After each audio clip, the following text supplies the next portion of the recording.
শীতের সকালে সারা রাত অপেক্ষা করে এই রসে ডোবানো রসবড়াগুলো খাওয়ার মজাই কিন্তু একদমই আলাদা ছিল।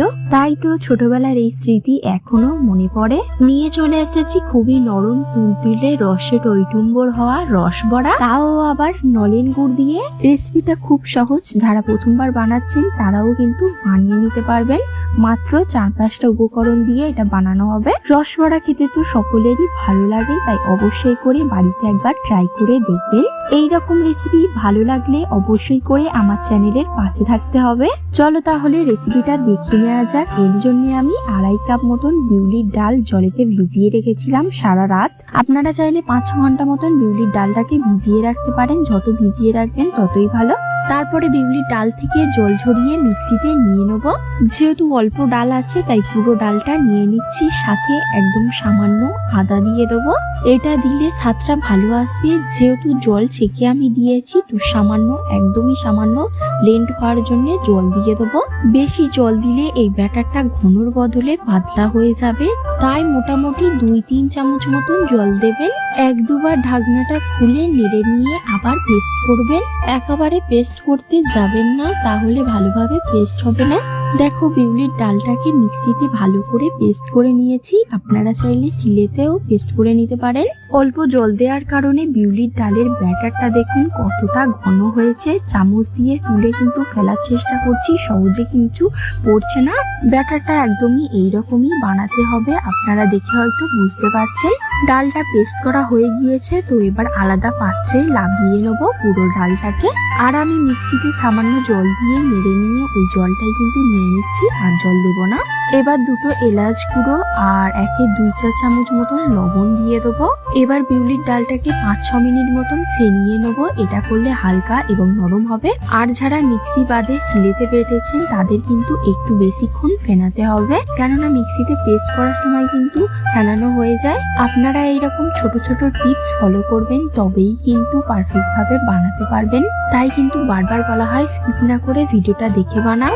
তো বন্ধুরা দেখো বিউলির ডালটাকে কিন্তু ভালোভাবে ফেনানো হয়ে গিয়েছে। এবার চেক করে দেখা যাক কেমন হয়েছে। এর জন্য আমি বাটিতে জল নিয়ে নিয়েছি। ওই বাটিতে বিউলির ডালটা অল্প করে দিয়ে দেবো। দেখো ডালটা পাতলা হয়নি, ঘন এবং নরম আর হালকা হয়েছে, তাই কিন্তু জলেতে ভাসছে। ডালটা জল থেকে তুলে নেওয়ার পরেও কিন্তু বোঝা যাচ্ছে না একদমই। তারপরে আমি একটা পাত্রে 2.5 কাপ মতন নলেন গুড় নিয়ে নেব। আপনারা যদি মিষ্টি কম খান তাহলে গুড়টা কম নেবেন। খাঁটি গুড় যদি পান তো আরো ভালো হবে। তারপরে ওই গুড়েতে দিয়ে দেবো 5 কাপ মতন জল। জল বেশি দেওয়া হচ্ছে কেননা বড়াগুলো রসেতে ডুবে থাকবে। রসটাকে ভালো করে ফুটিয়ে নিতে হবে। আপনারা চাইলে রসেতে এলাচ দিতে পারেন, তেজপাতাও দিতে পারেন। রসটাকে ভালোভাবে গরম করে ফুটিয়ে রেখে দেবো। তারপরে একটা কড়াতে দিয়ে দেবো বেশ কিছুটা তেল বড়াটা ভাজার জন্য। তো কড়াতে তেল দিয়ে ভালো করে তেলটা গরম করে নেব। তেল গরম হয়ে গেলে বিউলির ডাল বাটা হাতেতে অল্প করে নিয়ে ছোট ছোট করে মাঝারি সাইজের করে ছেড়ে দেব। তেল ঠিক মতন গরম না হলে কড়ার গায়ে আটকে যাবে বড়াগুলো। তখন কিন্তু জোর করে বড়াগুলো চেপে তোলার চেষ্টা করবেন না। ওই পিঠটা কড়াভাবে ভাজা হলে তারপরে খুন্তি দিয়ে উল্টে দেওয়ার চেষ্টা করবেন। এইরকম ভাবে বড়াগুলো ভেজে নিতে হবে। ছোট বড় কিংবা মাঝারি সাইজের বড়াগুলো করে নেবেন। দেখো এপিঠটা ভালোভাবে ভাজা হয়ে গিয়েছে, উল্টে দিয়েছি। এইরকম ভাবে কিন্তু এপিঠ ওপিঠ ভালো করে ভেজে নিতে হবে। মাঝারি আছে বড়াগুলো সোনালী কালার আসা পর্যন্ত ভেজে নেব। রসেতে দিলে বড়ার কালার চেঞ্জ হয়ে যাবে, তাই কালারটা একটু ডিপ রাখবেন, মানে একটু বেশি সোনালী কালার আসা পর্যন্ত ভেজে নেবেন। দেখো বিউলির ডালের প্রথম ব্যাচের বড়া কিন্তু একদমই ভাজা হয়ে গিয়েছে। এবার এগুলো ছেঁকে তুলে নেব। বড়াগুলো বেশ কিছুক্ষণ তেল ঝরিয়ে নেব, তারপরেই কিন্তু রসেতে দিয়ে দিতে হবে। কত সুন্দর বড়ার কালারটা লাগছে, তাই না? বড়াগুলো দিয়ে দেবো নলেন গুড়ের রসেতে। অবশ্যই করে যেন রসটা গরম থাকে।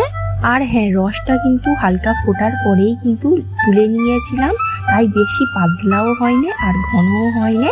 বন্ধুরা আমার রেসিপি তোমরা কোথায় থেকে দেখছো কমেন্ট করে অবশ্যই জানাবেন কিন্তু। আর তেল যদি বেশি গরম হয়ে যায় তাহলে বড়াগুলো কিন্তু শক্ত হতে পারে, তাই এগুলো ভালোভাবে লক্ষ্য রাখবেন। প্রথম ব্যাচটা ভাজা হয়ে গিয়েছে, সেকেন্ড ব্যাচটাও কিন্তু দিয়ে দিয়েছি। আপনারা কিন্তু অল্প অল্প করে দেবেন, একেবারে সবগুলো ভাজতে যাবেন না। দেখো বড়াগুলো ভাজা হয়ে গিয়েছে। এগুলো এবার তুলে গরম রসেতে দিয়ে দেবো। আপনারা চাইলে এই রসেতে কিন্তু কিন্তু 1 চা চামচ ঘি দিতে পারেন, দিলে কিন্তু দারুণ গন্ধ বের হবে। তৈরি হয়ে গেল নলেন গুড়ের রসবড়া। আর কিছুই না, বলো তো রেসিপিটা সহজ না? এই রসেতে সারা রাত কিংবা 3-4 ঘন্টা মতন ভিজিয়ে রাখুন। রেসিপি তো হয়ে গেল। এই রেসিপির জন্য লাইক শেয়ার কমেন্ট করতে অবশ্যই কিন্তু হবে। সাথে সাথে নেক্সট কি রেসিপি বানাবো সেটাও কিন্তু কমেন্ট করে জানাতে পারেন। শেয়ার করে দিন ওই বন্ধুদের কাছে যারা রসবড়া একদমই বানাতে পারে না। আমি তো বসে পড়েছি নলেন গুড়ের রসবড়ার মজা নিতে। Thank you for watching my video. আবারও দেখা হবে নতুন একটা রেসিপি নিয়ে। টাটা।